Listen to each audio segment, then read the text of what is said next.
बार गोलोक धाम में श्री राधा रानी की, कृष्ण की सब सखियां बैठी थी। तो अचानक से भगवान श्री कृष्ण ने सबसे प्रश्न किया, प्रश्न पूछा कि एक बात बताओ, मुझे सबसे ज्यादा गर्व किस बात पर होता है?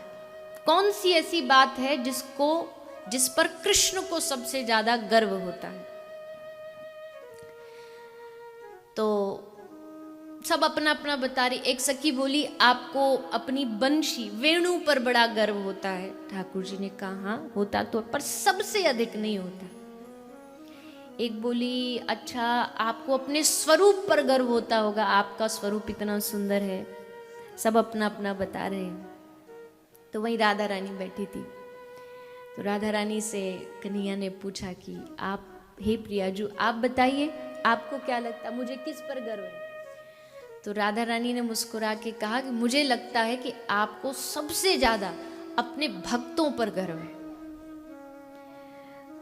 तो भगवान कृष्ण बोले कि हाँ ये भी ठीक तो है, ठीक तो है, पर पूरा ठीक नहीं है, पूरा सही उत्तर नहीं। अब सब सखी जानती थी ऐसा हो नहीं सकता कि राधा रानी का उत्तर सही ना हो। राधा रानी या तो कुछ छुपा रही है या थोड़ा संकोच के कारण बोल नहीं पा रही है सही उत्तर। तो वहीं हमारे जो गौड़िया संप्रदाय मंजरी भाव, एक मंजरी बैठी थी, रूप मंजरी, उसने श्याम सुंदर से कहा, ये श्याम सुंदर आपकी आज्ञा तो मैं बताऊं? श्याम सुंदर ने कहा हाँ बताओ, बोलो।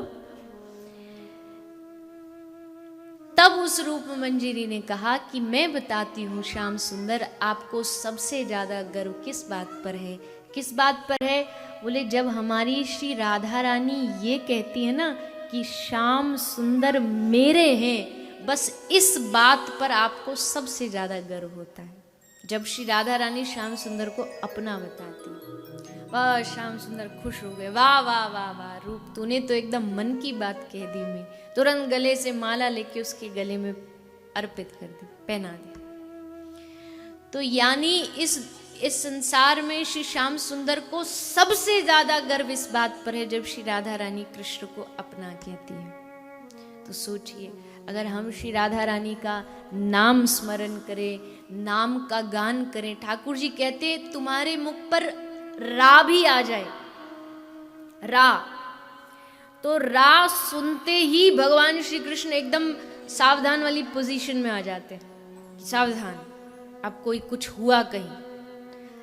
रा सुनते ही एकदम तैयार हो जाते कृपा करने के लिए, अब जहां से ये नाम आया वहां जाना है।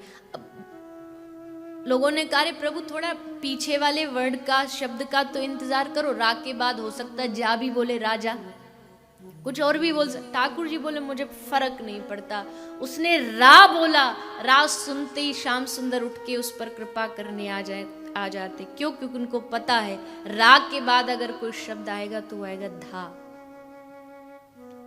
हमारे जो गुरुजी थे उनका स्वभाव था, वो गांव गांव में मधुकरी मांग के लाते थे। मधुकरी मतलब घर घर से भोजन प्रसाद। तो दरवाजे से जोर से आवाज लगाते थे, रा, बस इतना ही बोलते थे।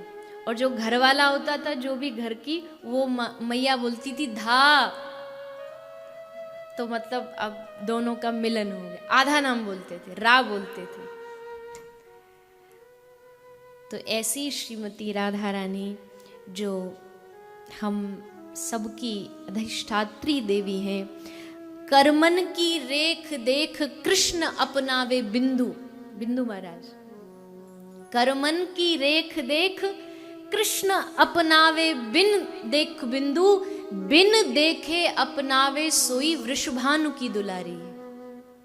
कृष्ण भगवान जब अपनाते ना हमको, तो थोड़ा सा आगा पीछा हमारा जो फाइल है वो सब देखते हैं कि कर्म अच्छे हैं कि नहीं है, गुण है कुछ के नहीं है, पर बिन देखे अपनावे सो वृषभान की दुलारी है। बिना देखे जो अपना बना ले वो श्री वृषभान नंदिनी श्री राधा रानी है, करुणामयी श्री किशोरी है।